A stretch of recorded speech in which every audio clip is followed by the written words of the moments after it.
ka pa'o ia maukana wai ua mau no ka pono e paio I mea e ho'oia a hahai pono ia maukana wai a o waia hole no kahi o ia paio ko'i mua loa. At one time this valley had about 300 acres of taro. This farm here is my brother and I are farming is about 8 acres, and of that 8 acres maybe 3 or so is wetland, taro patches. Ane piha he kanaha makahiki o ko pā lao o ko kona kaikua ana o Charlie Repon mahi kalo ana ma waia hole. When we came here, the stream that we're on, Waianu, which is a tributary of Waiahole, was 1/6 of what it is today.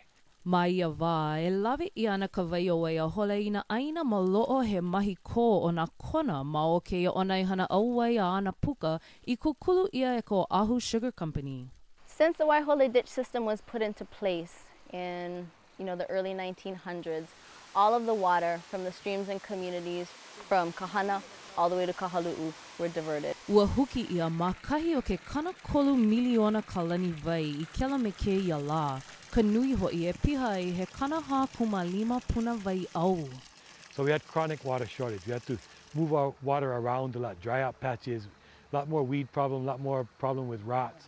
Ma ke pani I o Ahu Sugar Company, ka makahiki umi kumaiwa kanaiwa kumakolu, ua ho'omaka ka po'e e paio no ka ho'i ia o ke ia vai I lawe o ko'a ia no ka aina mahi ko. 95% of our streams were diverted by sugar. And now that sugar is gone, pretty much gone, I think it's time to restore our stream. Ua komo puna repun me kona ko'olau ma ka ho'opi'i I ke komikina vai no ke ia ho'i ia o ka vai o ia aina I kona aina pono I no. Because when we started both our water cases, we thought, oh, this is clear cut, this is easy, this is open and shut. In Waiahole and in many of the other communities that are struggling to restore Mauka-to-Makai stream flow to their communities, the public trust has really been a foundation of our legal arguments. Ua ho'oholo mua ke komikina vai e ka ana like ia no ka vai I vaina o ko ko'olau me ko kona, a ka ua ka woha o ko'a, ka aha ho'okolo moku aina ki e loa I ke komikina, e nāna a ka lailai hou I ke ia ho'oholo ana. It was the first time that the Hawaii Supreme Court considered our constitutional provisions and our state water code and applied them in an active case. Ua ho'oia ho'i ko ka aha ki I ke ia ano ili pono ana o ka pomaika'i o ka vai I ko ke kaia ulu holo o ko'a.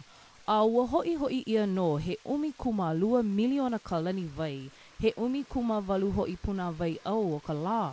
Now the stream is 6 times bigger. It makes a huge difference. It's much easier to manage the water. The taro is more hard, less disease in it, much more healthy. In many ways, Waiahole has been a beacon of hope for our communities. It was vital because it established important legal precedent. It's not a commodity that's owned by any one individual. Instead, it's something that's managed for the greater good, for the benefit of present and future generations.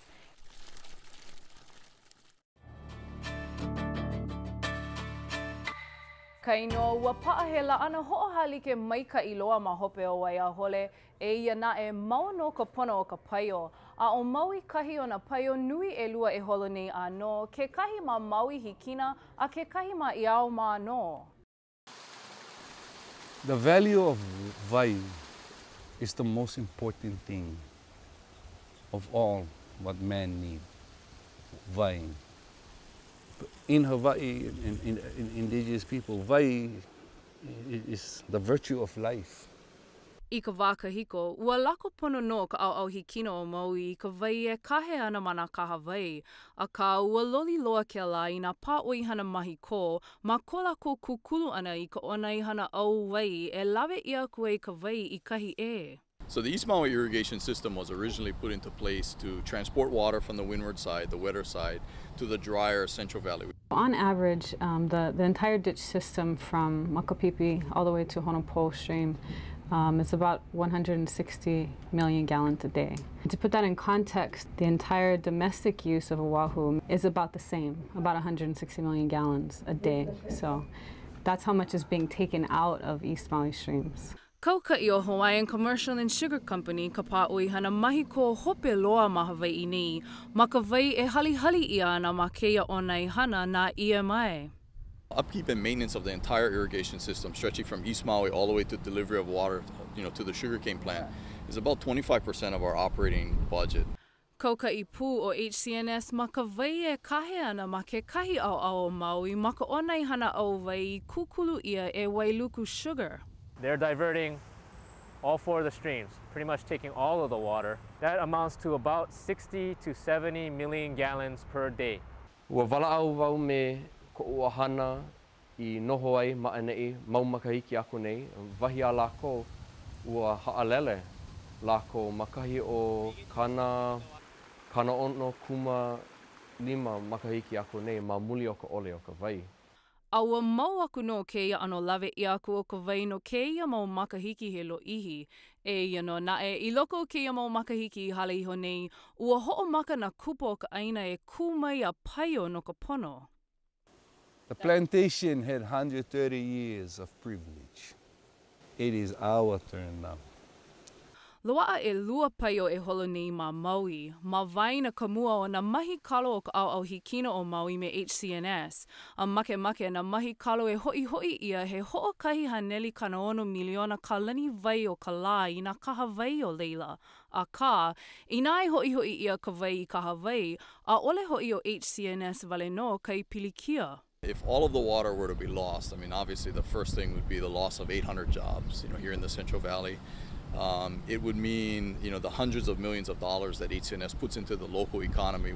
Ma ke kahi au ka mokupuni, ke paio nei na mahi kalo o Iaoma me ka pā'ui hana o Wailuku Water Company o Wailuku Sugar no hoi ia ma mua, no ka hoi ia o ka vai mai nā vai e hā.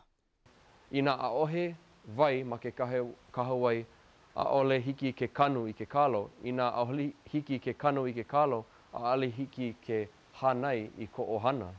He mana'o oia I o kona au a po no ka pono o ka vai a la kou. No nae, o ke kule ana I o ke komikina vai, nā la kou e ho'oholo no ke ano e ho'okele ia e ke kahe ana o ka vai ma Hawaii nei. It took over 150 years for this water to be stolen. Well, under the water code, they're charged with, first of all, protecting the public trust resources. So their first job is to make sure that there's enough water in those streams to protect those public trust purposes. I ka makahiki e lua kaukani e kahi, ua noi ke kahi o ko Maui hikina I ke komikina e hoi ia ka vai I nā kaha vai he iwa kā lua kumahiku no ka pono o ka lehu. A I ka makahiki e lua kaukani e walu, ua hoi ia no ka vai e walu o nā kaha vai, a e kahe ana no ka vai o ke kahi o ia mau kaha vai ka aina lo'i kalo o Anakala Ed Went ma wailua nui. The release of the water, as you can see, has made a great difference. The oopo, opai, hi'iwai, all come back. Abundance coming back. And our people coming back. Ma ke kahi au o ka mokupuni ma kahi o Iaoma, ua hoi ia ke kahi hapo o ka vai I e lua o nā kaha vai he e hā o leila. At first, they were going to give roughly half to the streams, half to the plantations for agriculture. Now, they peeled that back, so now it's less than a fifth for the streams. No wai ka pū, ke kaha vai e kahe ana I ko hoku au aina, a ohe wahi kulu o ka vai hoi ia I leila.